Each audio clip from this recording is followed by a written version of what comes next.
Bonjour monsieur, bienvenue au CP à la TU.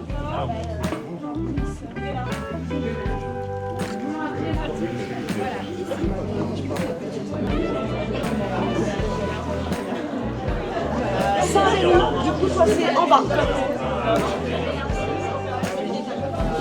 Nous apporter leur témoignage respectif. Quels sont vos questionnements, quelles sont vos interrogations, quelles sont vos idées?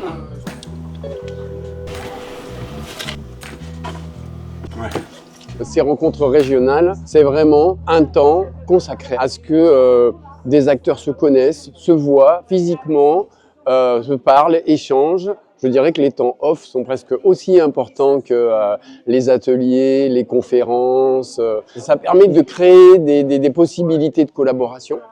Ça permet d'avoir de la matière pour travailler, pour continuer à animer ce réseau, pour proposer des projets en collaboration avec les structures. C'est quoi notre filière de formation professionnelle en EDD? Et comment est-ce qu'on peut rassembler tous les acteurs de cette filière? Enfin, c'est la base. Donc on a fait ce boulot-là.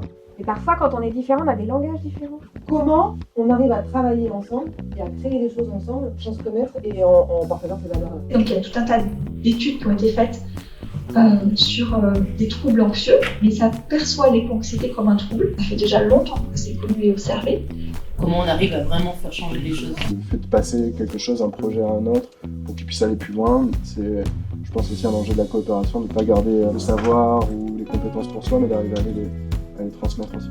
Au sein du groupe des CCI en Nouvelle-Aquitaine, ils ont différents sujets, différentes thématiques de développement durable qu'ils essaient de porter, et parmi l'énergie, les émissions de gaz à effet de serre, les achats durables. Il y a aussi le sujet mobilité. Les ateliers, ils sont riches d'enseignements parce que nous, on est venu témoigner ce matin d'une enquête de besoins qu'on réalise tous les 2 ou 3 ans auprès des acteurs pour mieux cerner l'évolution de leur métier et de leur pratique pédagogique, des difficultés qu'ils rencontrent, mais aussi des initiatives qu'ils peuvent avoir et de voir comment ça pouvait être un levier pour créer autre chose.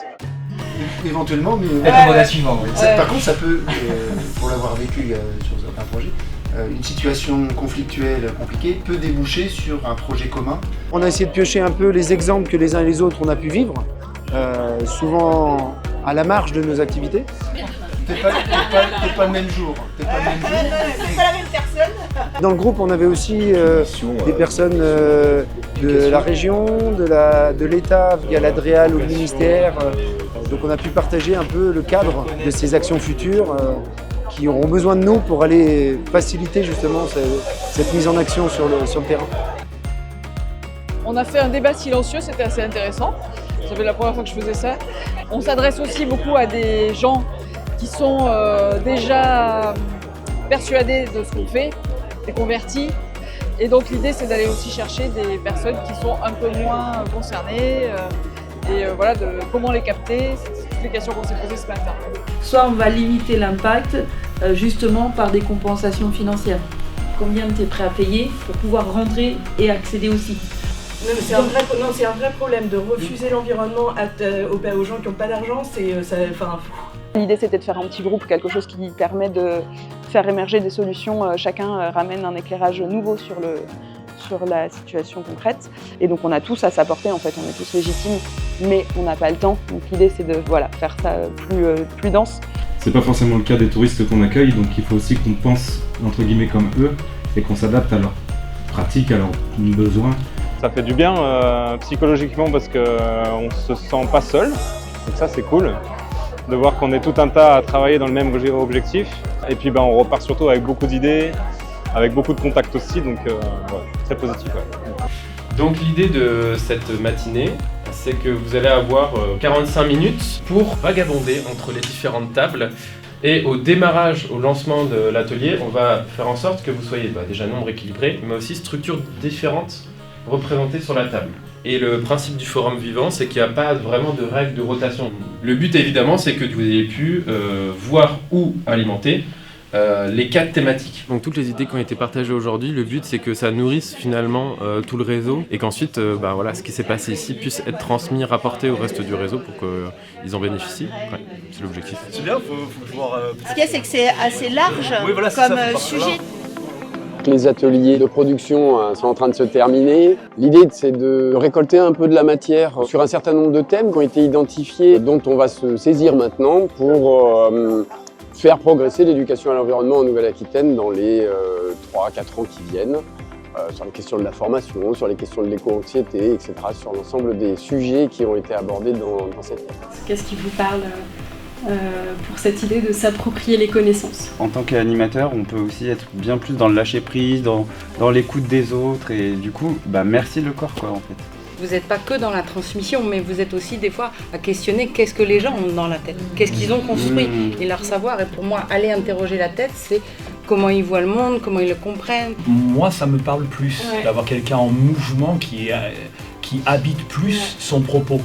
En fait, l'idée, c'est si on mobilise toutes les dimensions. Oui, on s'en fout. C'est chacun se fait après son avis.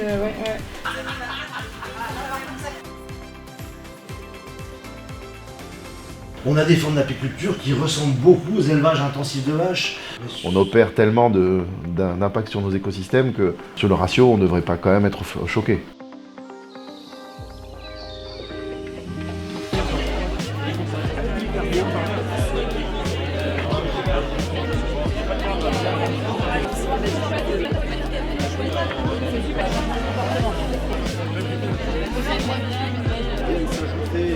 On le voit sur cette carte, on est hyper nombreux sur des territoires variés et l'idée c'est qu'on soit dans une co-construction de nos actions, savoir que si on nous appelle, parce que des fois on nous appelle, on dit venez intervenir à l'autre bout de la région, je dis vous voyez les kilomètres que ça fait, allez plutôt voir telle structure aussi. C'est ça aussi, c'est une certaine bonne intelligence. Puis le fait de se rencontrer, d'échanger, on est souvent très axé sur nos thématiques et un peu à fond dedans et ça permet de relever un peu le regard, voir tout ce qui se fait autour et ouvrir un peu aussi nos champs de perspective et nos discussions, c'est ça qui est intéressant et c'est pour ça que c'est important de le faire et de le faire régulièrement parce que sinon on perd un peu le fil de ce qui se fait autour de nous des fois. Ça permet de se voir en vrai et aujourd'hui en 2024 on a besoin de se retrouver et on a besoin de discuter et de partager des moments comme ça et c'est le lieu parfait comme on est à la croisée de l'animation, de l'insertion, de la formation, de l'environnement, du sport, de la pleine nature. On se rassemble autour de ces valeurs-là.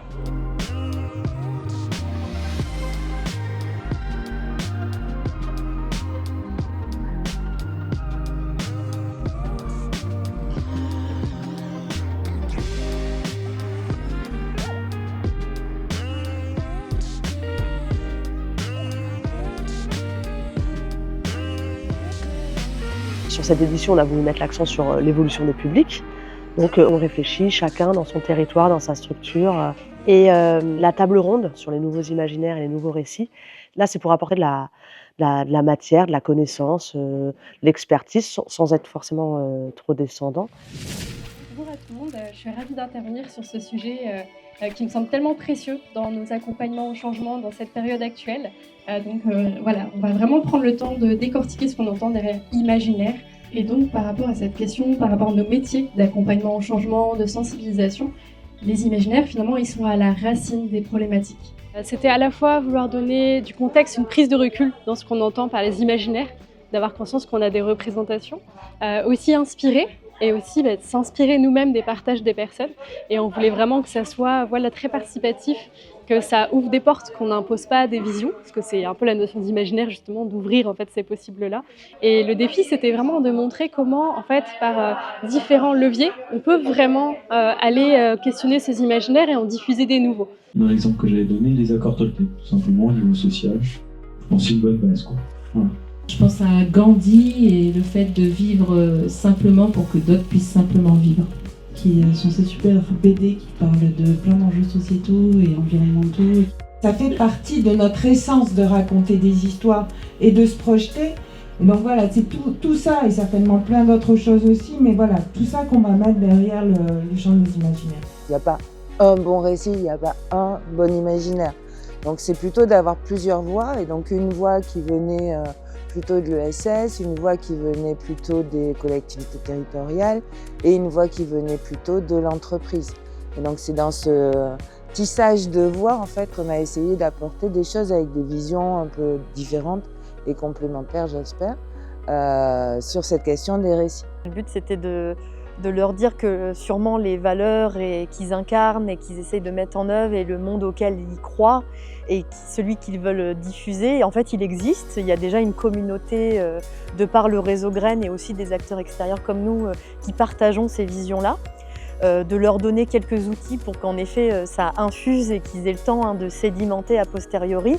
Et puis je pense que le rôle d'une rencontre comme ça, avec ce que nous on a diffusé, c'est qu'en effet ils repartent en ayant un nouvel élan quelque part, de se dire ok, j'ai de quoi aller chercher des nouvelles ressources, ça me parle, j'ai envie de le retester dès lundi dans ma posture de travail. Donc oui, le but c'est ça, c'est de donner un élan quelque part, je pense que c'est ça la proposition. Un peu notre position positive, et après ce travail à l'échelle individuelle, finalement il faut retourner vers le collectif, et dans ce collectif il y a des manières de faire ensemble, et le but c'est de vous dire bon voilà, on vous a ouvert plein de portes, on vous a amené à réfléchir, mais lundi vous retournez au bureau ou sur le terrain en fonction de vos métiers, et comment on le fait concrètement.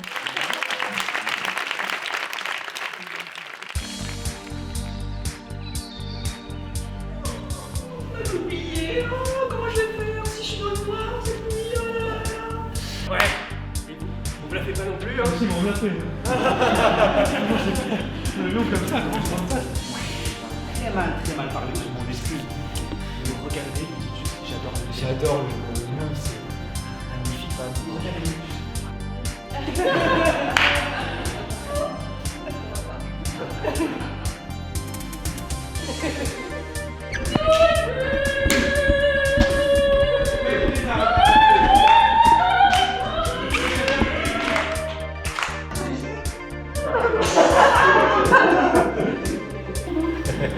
Du coup, moi j'ai mon petit.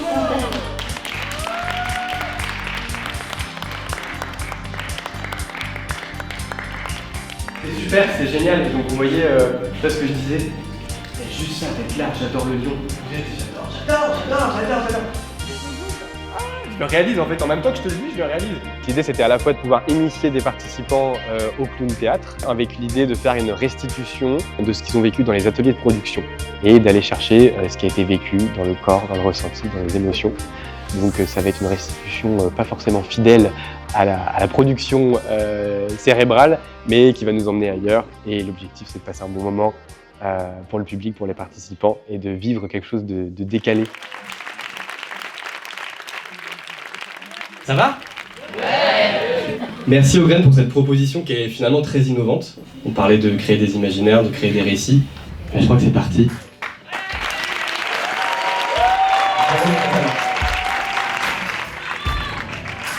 Une idée, quelque chose? Est-ce que c'était par là? Montre-nous ça un peu du bien. Les jeunes! Avec des différents partenariats. LinkedIn!